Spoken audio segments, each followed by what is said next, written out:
right, let's play a little game of Are You Smarter Than a Fifth Grader? But instead of a fifth grader, it is an unemployed 22-year-old man who decided to read the first chapter of a biology textbook instead of get a job. So, question number 1.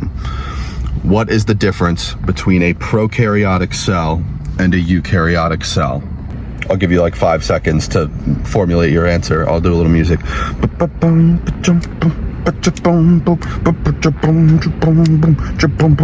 So I would say the main difference between a eukaryotic and a prokaryotic cell is that a prokaryotic cell is much more simple oftentimes.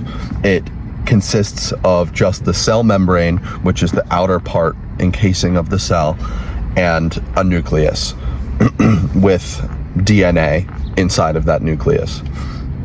A eukaryotic cell can have a lot more organelles, meaning it can have a mitochondria, a cytoplasm, an endoplasmic reticulum. I don't know if I can think of any other ones. And because of this, the prokaryotic cell is only suitable for unicellular life.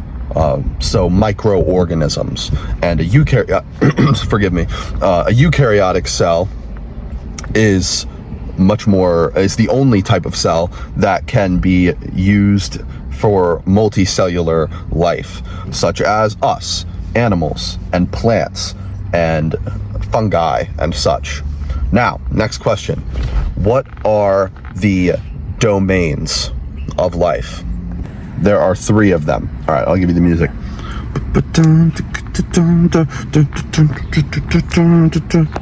The 3 domains are bacteria, eukarya, and archaea. Bacteria and archaea are both single-cell organisms. They are both prokaryotic organisms. Eukarya is everything else, meaning all of the kingdoms. Actually, I think bacteria and archaea also have kingdoms, but yeah, the kingdoms that you're more familiar with. Which leads us to our next question. Out of the domain eukarya, what are the kingdoms? I think there are, how many are there? There are 4 of them. Okay, here's the music. I'm gonna do some more modern music this time. I ain't never upset, baby. I could clean up good for you. I know right from wrong, cause I wanna make it so badly. The 4 kingdoms are Animalia, fungi, plants, I think it's Plantae is the scientific name, and then Protista, or the protists. And I'm sure you know what the other 3 are. Animals, obviously. Plants, that's obvious. Fungi, you pretty much know what that is. Decomposers, essentially. And the protists are more single-celled and low complexity multicellular organisms. Now, out of all of those kingdoms of eukarya, which of them is being considered by some biologists to perhaps be its own domain, as opposed to being a kingdom of eukarya? More music.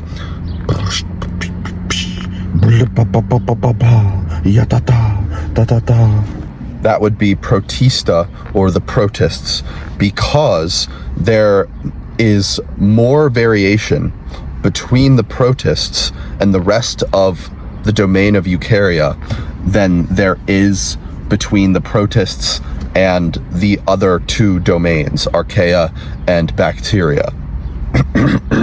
All right, last one. Scientists have discovered and logged about 1.8 million, I think it's million, not billion, species so far. It might be more because the textbook I'm reading is a little old. Out of all those 1.8 million species, which type of organism comprises more than half? This would be actually a class of organism, technically. But if you know, you know. I'll give you music. Baby, won't you come my way? Got something I want to say. So, insects. Yeah. There's like 1 million species of insects on this planet, which is kind of nuts. I'm learning a lot of interesting things from this textbook. For one thing, I never knew what chromosomes were. Like, I knew that they had something to do with storing information about the organism and reproduction, and they split from 13 to 26 when a cell undergoes reproduction through mitosis. But I never really knew what they were. And what they are is basically just long strands of DNA. A chromosome is just a really long strand of DNA, and DNA is a chromosome. They're kind of the same thing. And what's really interesting is that even though life is so complex and there's so much variation between all different kinds of species and kingdoms and phylums and genuses, classes, what have you, there's one of the things that persists throughout all of it is DNA. DNA does not get any different throughout all of life, I believe. I'm pretty sure.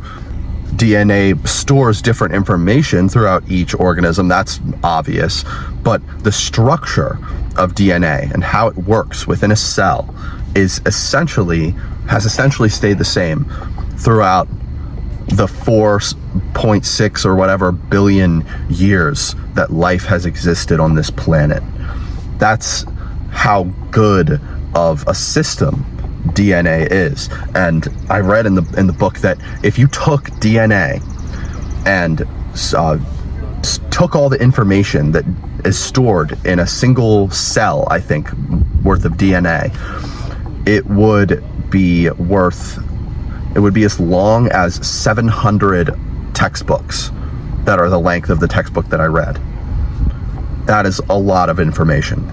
Studying life is really cool because it's one of the most important things that's happened in the entire universe. There's this thing that Hank Green says that I really like. He says that it's so easy to feel so small in a universe that is exponentially larger than us, more than exponentially. It's just unfathomable to even imagine how large it is compared to our size as human beings. But when you look at our existence from the perspective of time throughout the universe, we are a third of the universe. Life has existed for 1/3 the length of the universe. It's this huge, big deal. It's the most complex, arguably the most complex part of the entire universe. And it's here. And it doesn't seem to be anywhere else. At least we haven't found it anywhere else. And we're a part of this incredibly special and meaningful thing. So that can really help if a person feels very small in comparison to the rest of the universe. On top of that, biology is such an actionable science. You can learn parts of biology and then go to a pond or something and collect small organisms and examine them under a microscope. You can perform scientific experiments on your own with not much money, or, I mean, I guess microscopes are kind of expensive, but you know what I mean. It doesn't take a James Webb telescope to study this stuff. You can do this as just a regular human being. And it's also so useful of a science. If it weren't for biology, healthcare would hardly even exist. And of course, this science can be used for harm as well in the hypothetical, I don't know if it's ever been done, but the case of bioengineered diseases. Life in general is just one of the most rich things in the entire universe, one of the most complex things in the entire universe. It's so novel. There's so much novelty in the study of biology. There's so much variance and new things to learn. And there are estimates from biologists that there might be 10 million to 100 million species on this planet. There have only been discovered roughly, did I say million? I think it's million. We've only discovered roughly 2 million. So there's 80% of life. It's possible that 80% of life is just waiting to be found. It makes me wonder about maybe archaeology. I wonder if archaeology is the same way. I wonder how much of the remnants of the past we've uncovered and which are just waiting to be found. sometimes it's easy to think that we've advanced so much as a species and we've gotten so far as science goes, but it's possible that we've only reached the tip of the iceberg. And I'm really excited to learn more about this branch of science and possibly blend it with other branches of science, such as engineering and mathematics, and physics. It's incredibly fascinating. What's also really cool is studying how different species interact with each other, because we haven't necessarily come to be as completely separate communities of species. All different kinds of species interact, like the barnacles on a turtle. This is kind of a parasitic relationship, but barnacles that grow on an old turtle. Or there's also, when it comes to turtles, there's some species of turtles and some species of fish that feed off of the, I guess, bacterial remnants of the turtle, and it's a symbiotic relationship, or is it mutualistic? Is that what it's called? But learning about how different types of organisms that are completely separate from each other interact to create a harmony of existence, the circle of life, such as is described in The Lion King. How whenever an animal dies, it decomposes and gets kind of eaten by fungi, and the fungi feed the nutrients back into the earth, and then new plants are grown that use those nutrients, and then animals eat those plants, and then other animals eat those animals, other animals eat those animals, and then the largest animals in the food chain eventually die, and the fungi breaks them down back into the earth again. It's a beautiful thing. It's very beautiful. It's helped me come to terms with my own existence, because eventually I will probably die, and my remains will get fed back into the earth.